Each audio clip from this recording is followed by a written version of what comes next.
जैसे ही वतन में गई तो ब्रह्मा बाबा, शिव बाबा दोनों ही बहुत दूर दूर की यात्रा करके लौट रहे थे। तो मैंने बाबा को कहा, आज वतन में ब्रह्मा बाबा का रूप, कृष्ण का सजा सजाया रूप बहुत ही सुंदर रूप दिखाई दे रहा था। तो शिव बाबा कहने लगे, आज विशेष ब्रह्मा बाप का भविष्य का यादगार स्वरूप मेरे भगत बच्चे मेरे मंदिरों में जाकर कितना ना आह्वान कर रहे हैं, कितना ना प्रेम से पुकार रहे हैं, याद करते हैं। तो आज बाबा सवेरे से ही यात्रा पर कहें चक्कर लगाने के लिए, मंदिरों का, तीर्थों का चक्कर लगाने के लिए निकले। बाबा ने कहा कि इसलिए अभी वतन में पहुंचा हूँ क्योंकि बाबा को भी मालूम है कि बच्चों का भी आने का टाइम भोग लेकर आते हैं वतन में। तो बाबा भी सामने आ गए। तो देखती हूँ आज वतन में भी इतने ही वैरायटी प्रकार के भोग भी रखे हुए थे।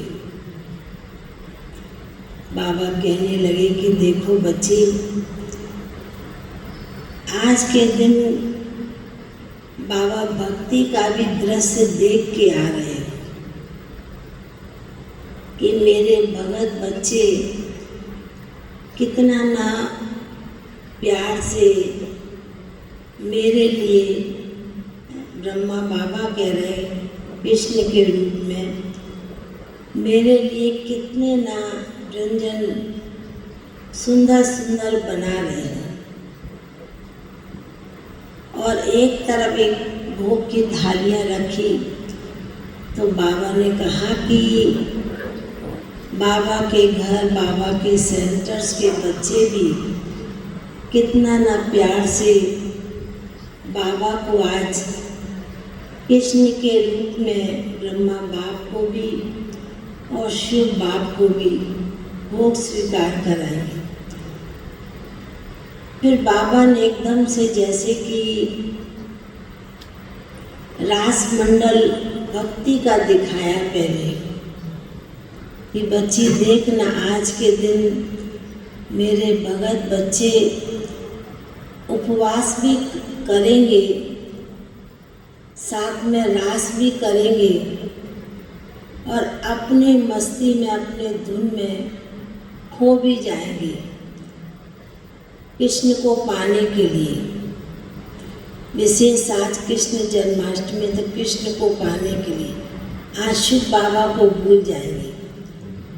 तो बाबा ने कहा कि इसलिए बाबा दृश्य देख रहे हैं भक्ति का भी कि भगत बच्चे भी कितना ना प्यार से, कितना ना स्नेह से, कितना ना उमंग उत्साह से आज का दिन मनाते हैं।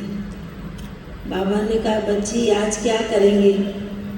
तो मैंने कहा बाबा भोग स्वीकार कराएंगे तो बाबा ने एकदम से जैसे कि शुरुआत का दृश्य मर्ज किया।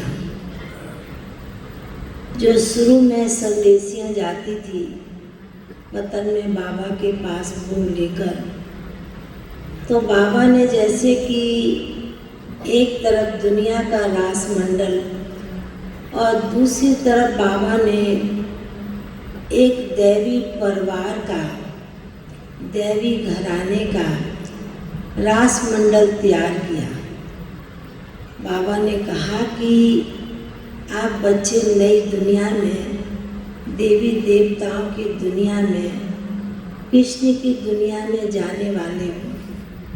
तो बच्चे आज विशेष बाबा अपने बच्चों के लिए वतन में ही जैसे कि रासमंडल तैयार हो गया हो, और सभी जैसे कि एकदम से मैं वो दृश्य को देख रही हूँ और देख करके बहुत मन ही मन में खुश हो रही हूँ कि कितना ना सुंदर वतन का दृश्य।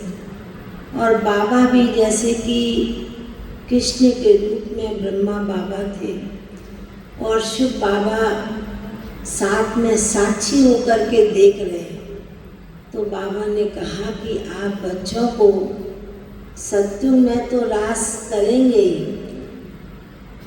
और संगम युग पर भी आप बच्चे इतना ही उमंग उत्साह से सदैव उड़ते रहें जैसे आज विशेष दुनिया के लोग भी, आप बच्चे भी जन्माष्टमी का पर्व मनाएंगे।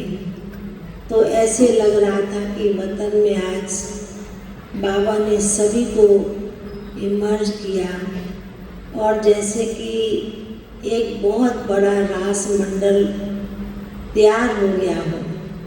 तो बाबा ने कहा कि रिहर्सल तो सत्युग के बच्चे यहाँ से संगम युग पर करते रहते हैं और आगे भी आने वाले समय में करते रहेंगे।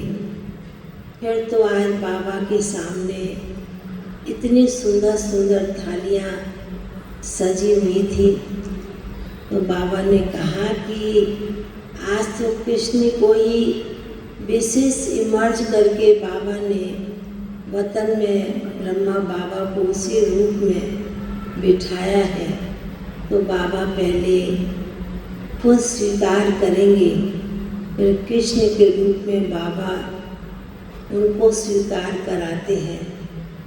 तो देखने में बहुत ही सुंदर दृश्य लग रहा था, जैसे बहुरूपी का खेल होता है कि शिव बाबा कभी ब्रह्मा तन में बैठते हैं, कभी कृष्ण के रूप में अलग कर देते हैं। तो दोनों ही दृश्य देख रही थी। तो हम भी जैसे कि उसी दृश्य में खो गई हो, गुम हो गई हो, ऐसा अपने आप को साक्षी हो करके दृश्य को देख रही थी। फिर बाबा ने भी जब सूक्ष्म वतन में बैठे हुए आकारी रूप में, फरिश्ते रूप में, बाबा ने जैसे कि सभी को इमर्ज करते हुए फिर बाबा ने बड़े प्यार से भोग भी स्वीकार किया, कराया। और फिर बाबा ने विशेष आज जन्माष्टमी की, कृष्ण के जन्मदिन की, बाबा ने सभी को आने वाली नई दुनिया और स्नेह भरी दिल की याद कर दिया।